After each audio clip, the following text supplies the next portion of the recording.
My husband, the battalion commander, died in the line of duty. His body was barely cold when I, without the slightest hesitation, canceled his household registration. 3 days later, on the very day his twin brother was marrying his childhood sweetheart, I resolutely took the substantial death compensation and my son, and remarried. Everyone called me heartless and cruel, but I felt a thrill of satisfaction watching my brother-in-law's eyes redden with emotion. Because in my past life I realized that the body sent home wasn't my husband at all, it was his twin brother. When I rushed off to confront him, I accidentally overheard my husband and my mother-in-law conspiring to hold a wedding 3 days later, between him and the girl who had been engaged to his older brother since childhood. "Emily's strong," my mother-in-law said. "And they have a child, she'll be fine." He replied, "But Rachel's waited so many years for James. If she finds out he's dead, she might not survive it." I felt like I'd been struck by lightning. I wanted to expose the truth, but he knocked me out cold with a stick. Then he told everyone I had lost my mind from grief and locked me in the woodshed. I could only watch helplessly as he married his little childhood sweetheart. Later, when she complained about being disturbed by our son's crying, he put sleeping pills in our son's food, just because she found the noise annoying. And just like that, my little boy never woke up. The day they hastily buried him, I hanged myself in despair in that very same woodshed. But when I opened my eyes again, I was back on the day James's body was returned. "My son, how could you just leave like this? What's your poor mother supposed to do now?" My mother-in-law's anguished wails pulled me back to reality. I looked down at the body in the coffin. It was the exact same face as my husband's, but inside, waves of emotion crashed through me. I had been reborn, returned to the very day they brought back James's remains. Yes, the man in the coffin wasn't my husband, Jack. It was his twin brother, James. In my past life, when news of Jack's death reached us, I was utterly heartbroken. I threw myself onto the body, crying uncontrollably, until I suddenly realized that the small red mole behind his ear was missing. That was when I knew Jack hadn't died. It was James, the real escort of the body, who had perished. I was overwhelmed with relief that Jack was alive, but I couldn't understand why he'd do something so twisted. Just as I was about to ask, I overheard a conversation outside my mother-in-law's door that shattered what was left of my heart. "Jack, are you really going to take your brother's place and marry Rachel in 3 days?" my mother-in-law asked. "Of course," he answered without hesitation. "James and Rachel were engaged for so long. She's been waiting for him. Now that he's gone, if she finds out, who knows what she'll do? You watched her grow up. Can you really bear to let her die?" Then he added, "If I marry her, any children we have can carry James's name. That way someone will still visit his grave in the future." My mother-in-law wavered but still hesitated. "But what about Emily? She's just a woman. Your son's only 2.5. Aren't you worried she won't make it through this? That she might remarry?" Jack just laughed. "Don't worry, Mom. Emily's completely devoted to me. She'd never remarry. She's strong. And besides, we have a son. For his sake, she'll endure." If I hadn't overheard all this, I probably would have done exactly what he said. Spent my whole life in the Lynn family, raising our son alone. But now that I knew the truth, I felt only injustice and rage. I stormed through the door, ready to reveal Jack's lies to everyone. But he didn't even hesitate. He struck me on the back of the head with a stick. When I regained consciousness, I was already locked in the woodshed. I screamed for help, but no one came. Jack told everyone I'd lost my mind from grief over my husband's death. No one believed me. I could only watch through the cracks as Jack, beaming, married his sweet little Rachel. I even heard them consummating the marriage with my own ears. My son, only 2.5, cried himself hoarse looking for me. His wailing disturbed Rachel's sleep. She made one offhand complaint, and Jack, completely deranged, put sleeping pills in his food. The child I carried for 10 months died just 10 meters away from me. After our son's death, neither of them felt a shred of guilt. Rachel clung to Jack's arm, looking down at me with condescension. "You really have the worst luck. First you cursed your husband to death, then your son. If my husband hadn't pleaded on your behalf, I would have never allowed you to stay in this house. But to ease my mind, he already gave me your dowry as compensation on his brother's behalf. From now on, you'd better stay quietly in the woodshed. Standing beside her, Jack said nothing. He just gazed at her, full of affection. That's when it finally hit me. He had married me, but his heart had always belonged to his precious childhood sweetheart. For her, he gave up his identity, his family, his wife, and even his own biological son. In his eyes, I wasn't even worth a strand of Rachel's hair. I was furious, heartbroken, but I couldn't even escape this tiny woodshed. I found a rope and in utter despair hanged myself. In the moments before suffocating, I was filled with regret. Why had I ever married a man like Jack Lynn? Thankfully, I was reborn. And this time, things could still be changed. Jack thought I'd spend my whole life mourning him in the Lynn household? Not a chance. With my mind made up, I pinched my thigh and threw myself into his arms, pretending to be overwhelmed with grief. I cried so hard I nearly passed out. The relatives and neighbors who had come to mourn couldn't help but get teary-eyed. "Poor girl," one whispered. "With the head of the family gone, what is she going to do?" "Yeah, if I remember right, little Aiden's only 2.5. Jack's wife is going to have a rough time," another added. I felt their sympathetic stares, but my heart only grew colder. Even these distant relatives and neighbors understood how hard it would be for a woman like me to be widowed. But Jack never once considered any of that. He just said I was strong and shamelessly dumped all the suffering on me. Even now, he wore a look of indifference as he arranged James's burial, and then, right in front of everyone, announced his wedding date with Rachel. Someone asked in confusion, "James, why the rush? Your brother's body isn't even cold yet. Why get married so soon?" Jack waved his hand dismissively. "James and Rachel grew up together. Before he died, he told me he wanted me to marry her as soon as possible and give him a chubby nephew. I was the only one with him when he passed, so his last wishes are what matter." Using Jack's so-called last words as a cover, he looked at me and my mother-in-law. We both kept our heads down and said nothing. The others, even if they felt it was inappropriate, fell silent. After everyone left, Jack took Rachel's hand and blocked my way. "Emily, there's something I need to ask you. I know you had a pretty generous dowry. Could you lend Rachel a few gold pieces to wear at the wedding? I mean, you're supposed to be mourning Jack, right? It wouldn't be proper for you to wear jewelry anyway." He called it a request, but his tone left no room for refusal. I cursed him silently, shameless. As if being forced into widowhood wasn't enough, now he wanted to get his hands on my dowry? I glanced at his well-built frame. I wasn't stupid enough to go head-to-head with him directly. "Of course, we're all family. I'll personally bring the jewelry to your bride on the wedding day," I replied with a forced smile. Rachel's eyes welled up with emotion. "Oh, James, you're so good to me. You're the best man in the world." Jack chuckled, gently tapping her nose. "That's nothing. I wish I could lay the whole world at your feet." Rachel playfully punched him, a bit embarrassed, but her voice carried a sense of triumph. Stop it. Emily's right here. She just became a widow. Don't upset her." Jack glanced at me and shrugged. "Emily's not the petty type. But don't worry, Emily. You're part of our family. Aiden's my nephew. We'll never treat you unfairly." At those words, I caught a flicker of dissatisfaction in Rachel's eyes. Clearly, she didn't like the idea of her man taking care of another woman's child. Just then, my 2.5-year-old son, Aiden Lynn, came toddling out of the house. Reaching out his tiny hands, he walked straight toward Jack and said, "Daddy, hold me." Rachel's face darkened instantly. I stepped between Aiden and Jack, blocking their path. "Aiden, he's not your daddy, he's your uncle." Aiden looked up, his little head unable to grasp what that meant. He still tried to reach out to Jack, but Jack cruelly shoved him away. "I already told you, I'm not your father," Jack said coldly. "Emily, you really need to teach your kid better. It's a good thing this happened at home. If it were somewhere else, what if someone misunderstood? Our Lynn family has a clean and proper reputation." Aiden fell to the ground and burst into loud sobs.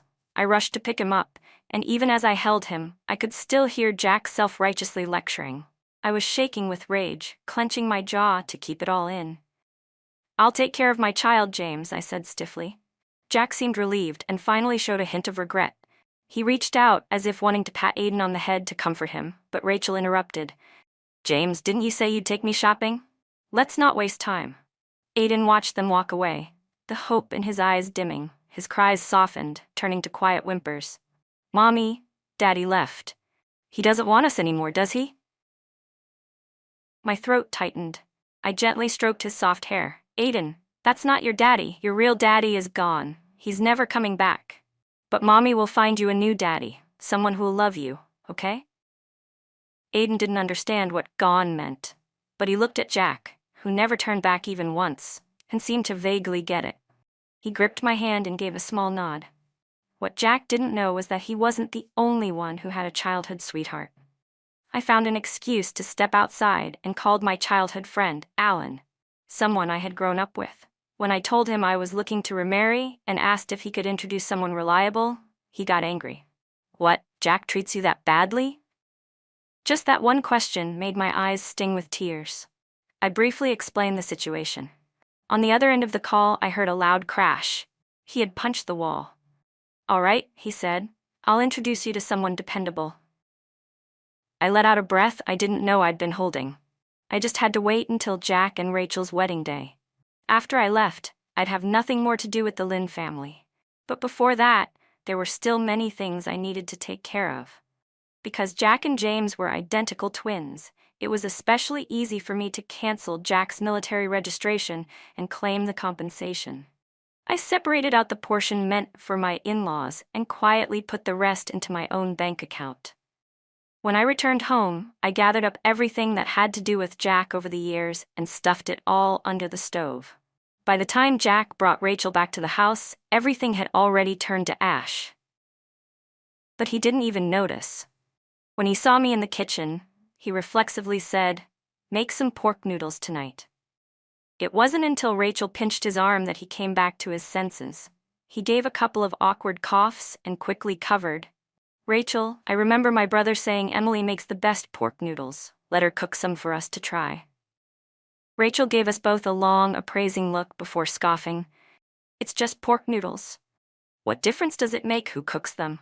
Once we're married, I'll learn to make them for you too."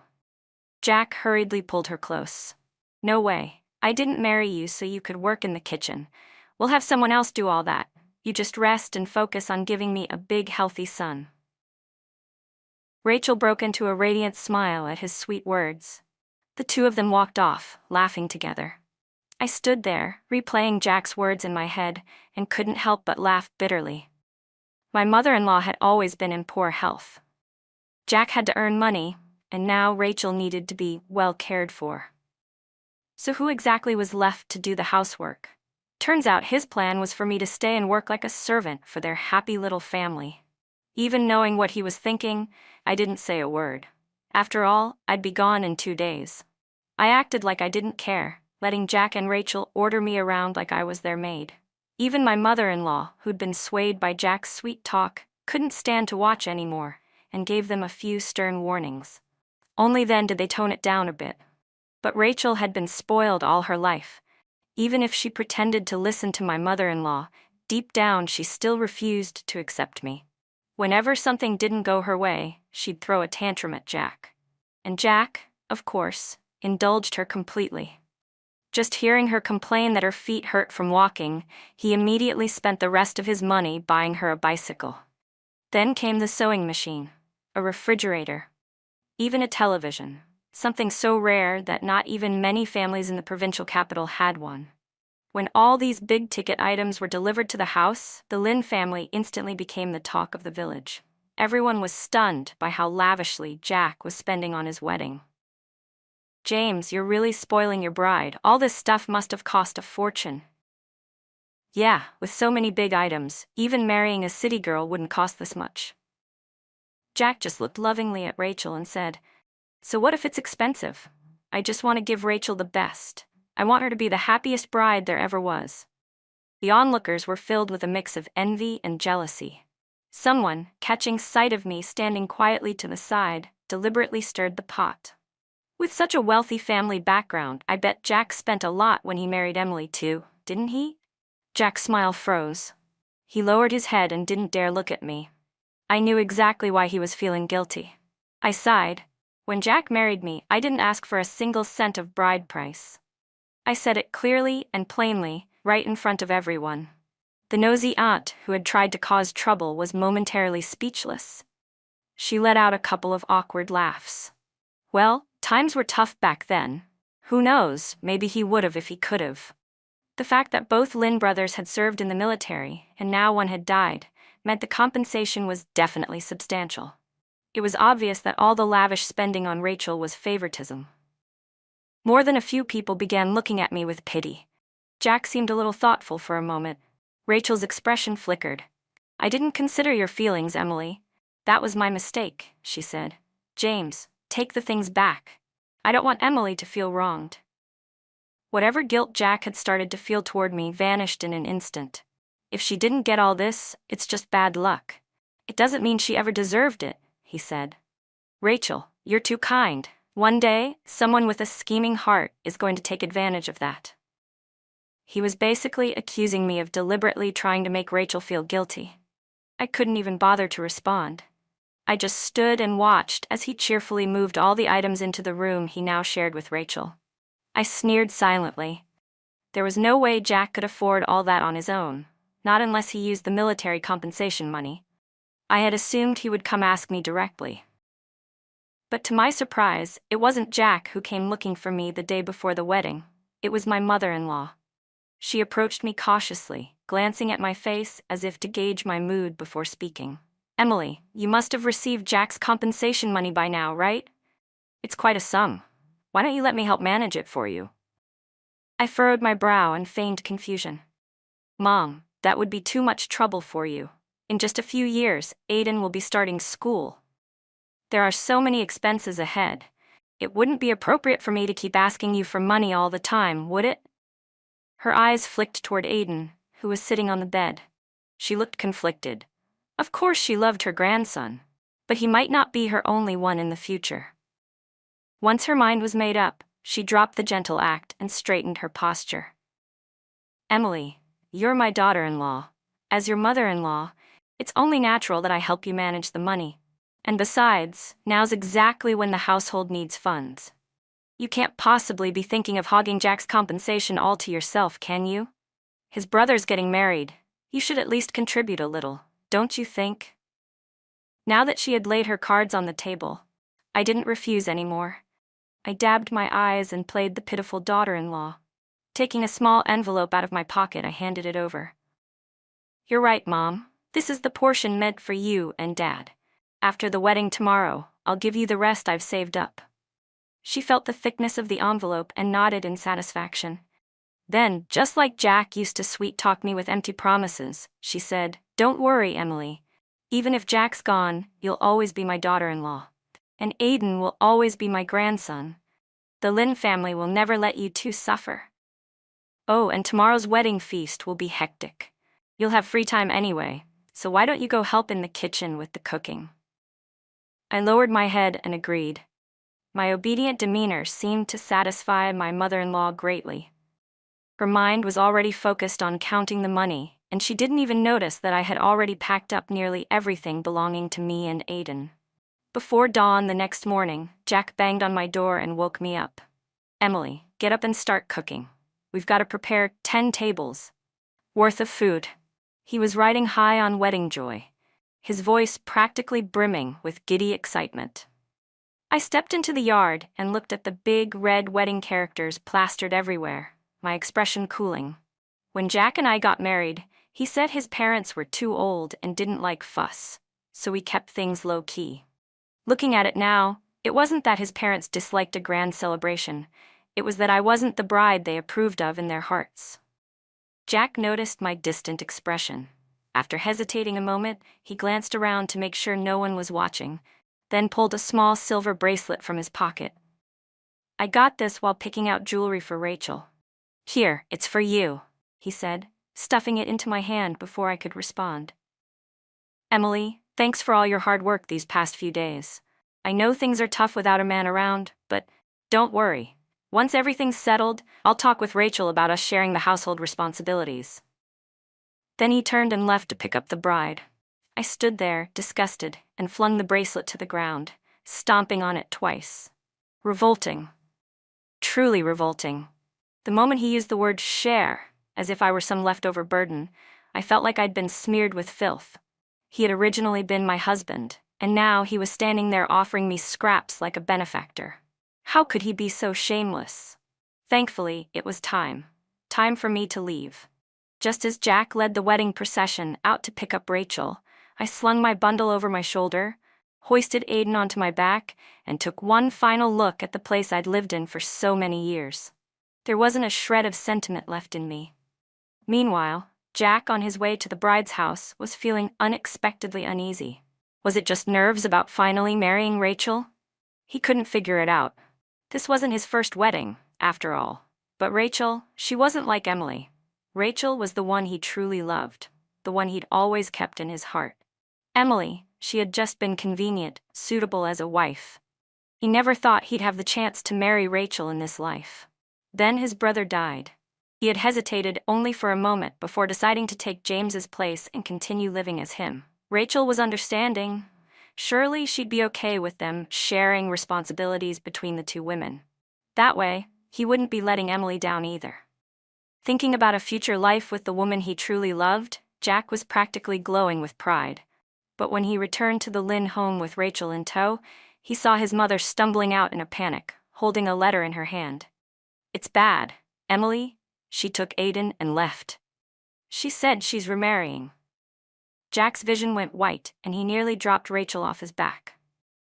Everyone around them started murmuring, and most of the comments were criticisms aimed at me. "Jack's only been gone 3 days. Jack's body isn't even cold yet. How could Emily remarry so quickly? And she took Aiden with her too. Aiden's still a Lynn. How could she do that? Disgraceful, totally heartless. Who knew Emily would do something like this?" But Jack couldn't hear any of it. All the noise around him became a dull roar. His mind was consumed by one thought: Emily remarried. How could she? How dare she take his son and marry someone else? Rachel, seeing him frozen, felt panic rising in her chest. "James, can we please finish the wedding first? The banquet's starting soon. We can't be late." But Jack set her down. "No, Rachel, I have to find Emily and bring her back. She's my brother's wife. She can't just remarry like this." Rachel's expression twisted for a second. "But she's only your brother's wife. Are you really going to ruin our wedding for her?" "I'm telling you, James Lynn, if you choose her, I won't marry you." For once, Jack, who had always spoiled her, went cold. "Stop it, Rachel. Wait here for me," he said, and with that, he turned and walked away. Jack rushed toward the edge of the village and just managed to catch a bus heading to the city. Anxiously, he got on, but once he arrived, he didn't know where to begin looking. He went to the police station, but since he was only my brother-in-law, they refused to help. Then he tried the train station, but the staff there were just as dismissive. "She's remarrying. What business is that of yours as her brother-in-law? There's nothing we can do to help you." Jack had no choice but to leave in frustration. But when he returned to the village, the Lynn household was already in chaos. The shop owners who had allowed him to buy goods on credit for the wedding had all come demanding payment. It was only then that my mother-in-law remembered I had said I'd hand over the rest of the money after the wedding. But I was long gone, and so was the money. Overwhelmed, she blacked out and fainted on the spot.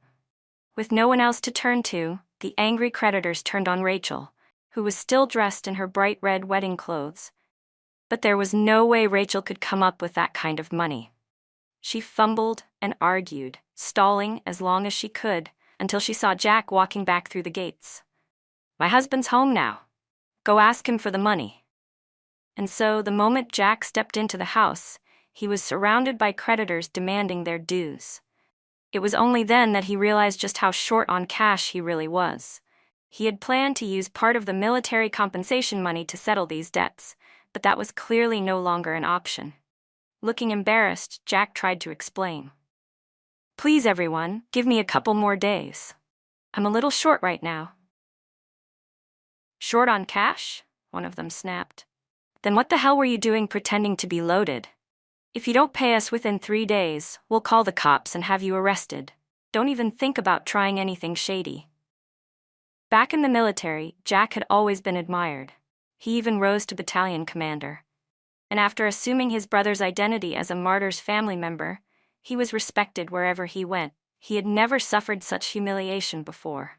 But no matter how unwilling he was to accept it, he could only smile and try to smooth things over.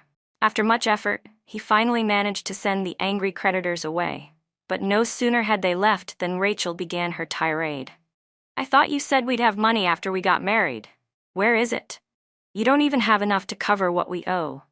Is this the kind of life you expect me to live?" Jack used to find her tantrums charming, even playful. But after today's chaos, all he felt was exhaustion. In the past, he would have brushed it off, but now, for the first time, doubt crept in. And with that came memories of me. Before he could stop himself, he muttered, "Emily was willing to suffer through hard times with me. Why can't you?" That single line shattered Rachel's composure. "What's that supposed to mean, James Lynn? You're in love with your sister-in-law, aren't you? Have you no shame? If you liked that scheming tramp so much, why did you marry me at all? Why not just inherit your brother's title, make her your wife, and get a free kid in the process?" Even as she hurled the words at him, she seemed to regret them. But Jack said something that froze her blood cold. "What do you mean I have no shame? If I hadn't faked my death to marry you, Emily would have never left with my son. She thought I was her husband. I am her husband. We should have been together for life." Rachel gasped, stumbling back. What are you saying?" "No, that's not right. You're Jack Lynn." It hit her all at once. The man who had been catering to her every whim for the past few days wasn't her fiancé at all. Which meant her real fiancé, James, must be dead. Rachel's eyes rolled back as the shock overwhelmed her. She collapsed in a dead faint. Jack looked from his unconscious mother to the now unconscious Rachel and bowed his head in regret. What a disaster he had created. Meanwhile, I knew nothing about the chaos unfolding in the Lynn household. I had already boarded the train to Capital City with Aiden. Standing in front of a 3-story Western-style house, I nervously held the address Alan had given me in my hand. I hesitated for a long time until the front door swung open and a man in a white shirt stepped out. Before I could turn and hide, he had already grabbed my wrist. "Emily, why are you just standing out here? Aren't you coming in?" Seeing Alan's familiar features, I gave an awkward smile. I thought maybe I had the wrong address. I knew he'd gone south years ago to do business under the government's open market reforms, and that he'd made some money. But I hadn't expected him to become this successful. Alan was exactly as I remembered, approachable and completely unpretentious. Without saying a word, he reached out and effortlessly scooped Aiden into his arms. Aiden, ever the friendly child, clung to his arm and asked curiously, "Uncle, are you my new daddy?" I had just opened my mouth to respond when Alan nodded with a smile. "That's right. From now on, I'm your new daddy. Go inside, Aiden. Take a look at your new room." I stood there, momentarily stunned, unsure of what he meant. It felt like I was sleepwalking as I followed him into the house. I watched him win Aiden over in under 5 minutes, coaxing him into giggling uncontrollably. When Aiden finally got tired and fell asleep on the small bed Alan had prepared for him, I finally had a chance to speak. "Alan, what did you mean by what you said just now?" He gave me a bitter smile. "Emily, can't you tell what I mean?" My heart fluttered nervously. "But I'm a single mom with a child. You have so much going for you. You could find someone way more suitable." Alan shook his head, gently took my hand, and led me into another room. That's when I saw it, an entire room filled with paintings, all of me. I was speechless. He looked at me, his gaze filled with emotion. "Back then, I was planning to give these to you, to confess my feelings. But when I got home, I found out you were already engaged. You seemed genuinely fond of Jack Lynn, so I buried everything deep inside. I thought these drawings would be locked away forever. But I never imagined Jack would treat you like that. Emily, if you're really ready to move on, please, give me a chance." I took a deep breath and nodded. Alan immediately lifted me up in joy, spinning me around. He didn't waste a second, filed our marriage paperwork right away, booked the best restaurant in town, and threw a grand wedding banquet. At the time, I had thought Jack's wedding with Rachel was extravagant enough, but now I realized it was all for show. Jack had stretched himself thin to keep up appearances. Alan, on the other hand, had true strength. When I put on the wedding dress Alan had specially ordered from overseas, I still felt like I was in a dream. Aiden, however, adjusted quickly. I didn't even know how Alan had done it, but Aiden now called him Dad, so naturally, he was even more affectionate with him than he had been with Jack. Watching the two of them laugh and play together, I finally felt a sense of peace settle in my heart. People say children don't understand much, but I knew better. Children are the most sensitive, and Aiden could sense that Alan genuinely loved him, and loved me too. For the first time in what felt like forever, I smiled from the bottom of my heart. I lifted my gown and walked toward my new husband. By the time Jack found me, I had already been married to Alan for a month. He stood at the base of our building, shouting my name. Emily. Alan was the one who opened the door. He took one look at Jack, disheveled, eyes hollow, and raised an eyebrow. Well, if it isn't Emily's ex-husband's brother. What do you want? Jack's face twisted with rage as he glared at Alan. Where's Emily? I need to see her. And Aiden too. They're Lynn family. I need to ask her how she could just remarry like that. Alan didn't say a word. Instead, he punched Jack square in the face. You out of your mind? You're just her brother-in-law. Why do you think this has anything to do with you? Since when does Emily need your permission to move on? Jack looked shaken. He hesitated, then finally muttered, I'm not James Lynn. I'm Jack Lynn. Emily is my wife. How could this not concern me? Alan let out a short, mocking laugh. You're Jack Lynn? Wasn't Jack Lynn declared dead? You got any proof? Jack was speechless. Of course he had none. After revealing the truth to Rachel, he had planned to reclaim his identity. But when he went back to the military base, he discovered that his file had already been erased. Officially, Jack Lynn no longer existed. Only James Lynn remained. Even so, he clung to a desperate hope. Please, just let me see Emily and Aiden. They'll recognize me. I know they will. This time, Alan didn't stop Jack. He just let him come into the house. The moment Jack stepped inside and saw the appliances, all far better than anything he had ever bought for Rachel, a flash of envy darted through his eyes. And that envy reached its peak when he saw me and Aiden looking healthy and happy. He suddenly rushed forward and tried to grab my hand. Emily, come back with me. Bring Aiden. I smacked his hand away. James Lynn, are you out of your mind? I'm married. I've moved on. Aiden chimed in, twisting the knife deeper. Uncle James, we're not going back. Daddy treats us really well. Hearing that word, Daddy, from Aiden's mouth completely shattered Jack. You can't recognize me? I'm not James. Emily, look at me. I'm Jack. Aiden, I'm your real dad. Neither Aiden nor I reacted. Not a flicker of change crossed our faces. Jack's stomach dropped. He had imagined we'd be shocked, emotional, maybe even excited. But this reaction? It didn't make sense. I gave a cold smirk. Brother-in-law, what nonsense are you talking about? You think I can't recognize the man I used to sleep beside every night? The meaning behind my words landed hard, and Jack began to tremble. He finally understood why Aiden and I had been so calm back then. We had already known he wasn't James. Emily, please, let me explain. It's not what you think. Bookmark. He hadn't even finished when Rachel stormed in, full of fury. Jack Lynn, you shameless bastard. So this is where you ran off to? You told me you were going to be responsible. Was this what you meant? Jack's face collapsed into despair. Ever since the truth had come out, Rachel had turned into someone else, constantly blaming him, berating him. She said he could never compare to his brother. Whenever Jack couldn't take it anymore, he thought back to the quiet home he used to have with Aiden and me. That's what had led him here today. But now that Rachel had found him, and I refused to acknowledge him, Jack had no choice but to leave with her. After they were gone, Alan often sent people to check on them. Eventually, news came. Jack and Rachel had become the very definition of a miserable couple. The wedding debt nearly drowned them. They scraped together repayment from any relative who would listen. Rachel even tried to come after me for the compensation money, but Jack stopped her. You think you can fix what you've done? She shouted at him. You're disgusting. Jack had no defense. He swallowed his anger and endured it. When Rachel called him useless, he endured. When she hit him, screamed at him, accused him of ruining her life, he endured. But then one day she sneered, "Serves you right that Emily and Aiden found someone better."